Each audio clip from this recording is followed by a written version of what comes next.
This is the Tilta Mini Clamp-On Matte Box, and I gotta say, I am very impressed with the quality for the price. As soon as I saw the initial email from Tilta explaining what this matte box was, what it included, and what the price was, it was like my hand was possessed and all of a sudden I had an order. The build quality of the matte box itself is top-notch. It's beautifully well made, well machined. It has lots of different mounting points for accessories. On the top, you've got 3/8 inch and 1/4 inch mounting points, as well as a couple of cold shoe mounts, a removable carbon fiber top flap, and it also comes with a bunch of other accessories to make it work for pretty much any situation. The matte box has a single tray for a 4 by 5.65 filter, which is a professional film size filter. Unlike traditional matte boxes, there is no need for filter trays. The filter just slides into a groove on the front of the matte box and is held in by a pin. The main reason why this matte box is even a thing is because Tilta is trying to bridge the gap between using stills lenses for cinema and the issues that come with that. When you're using a camera or a lens that isn't quite designed for cinema, it can be really difficult to rig. When I was working in rentals, I found it quite difficult when a client would come in with a camera or a lens that wasn't quite suited to what they were trying to do, and we had to work out some sort of solution for them. It often turned into a Franken rig using a lot of different moving parts and a lot of different custom-made pieces. It was difficult, but we did it and it worked.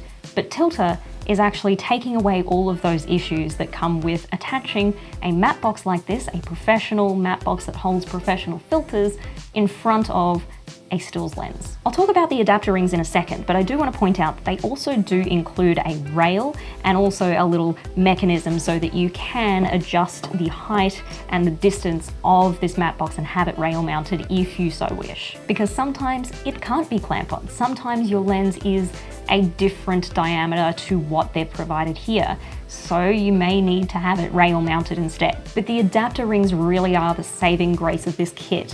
Why? Because they make the kit completely upgradable. You get a 67, a 72, a 77, and an 82mm adapter in this kit, and I believe they are going to make more in the future. The adapter rings also have the ability to hold a circular filter if you so wish. You can probably put maybe a rotating polar in there, and then you could put your ND in the front. Up to you, but yes, there is a way to hold your circular filters if you want to. And what these adapters do is they change the front diameter of your lens, giving the matte box a chance to clamp onto the front safely. Now here's the thing that makes it completely upgradable. These rings are actually 87mm in diameter, which means you can use it with any other matte box that has an 87mm diameter clamp on. A few weeks back, I was shooting a short film. I'll leave a link down below to my series, which I've been doing about that short film, and we ended up using these adapter rings to our advantage. We were shooting on Rokinons, and Rokinons do not have the ability to have a clamp-on matte box on front.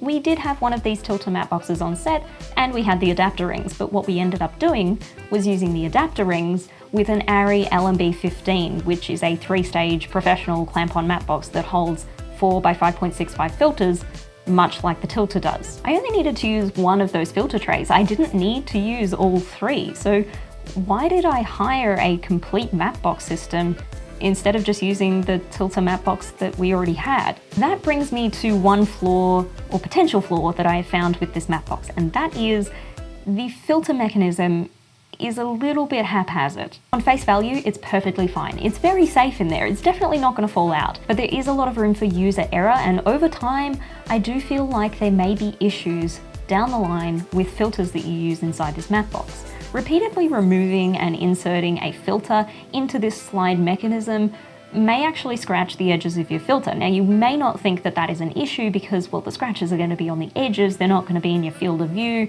it's not going to mess with the filter at all. But hear me out. I personally was concerned on this job because doing that to somebody else's filters, especially if they're rented from a rental company who has taken a condition report of the filters before they went out with you, could present with some issues if you did find that it was scratching over time. Now, this sort of thing probably wouldn't happen if you're only using it once or twice, but if you're repeatedly changing things over multiple days, you could see some sort of issue like that. This could also be worse if there's sand or grit in the groove where the filter slides in and out from, or if you don't pull the pin that's holding the filter in out far enough, that could also scratch it. So there's a lot of different things through user error that could make it worse. So you can kind of see where my concern is coming from with that, because, well, I mean, if it's your own filters, then that's fine. That's your own prerogative. You can use your filters as you wish. And if you scratch the edges, you scratch the edges. That's okay.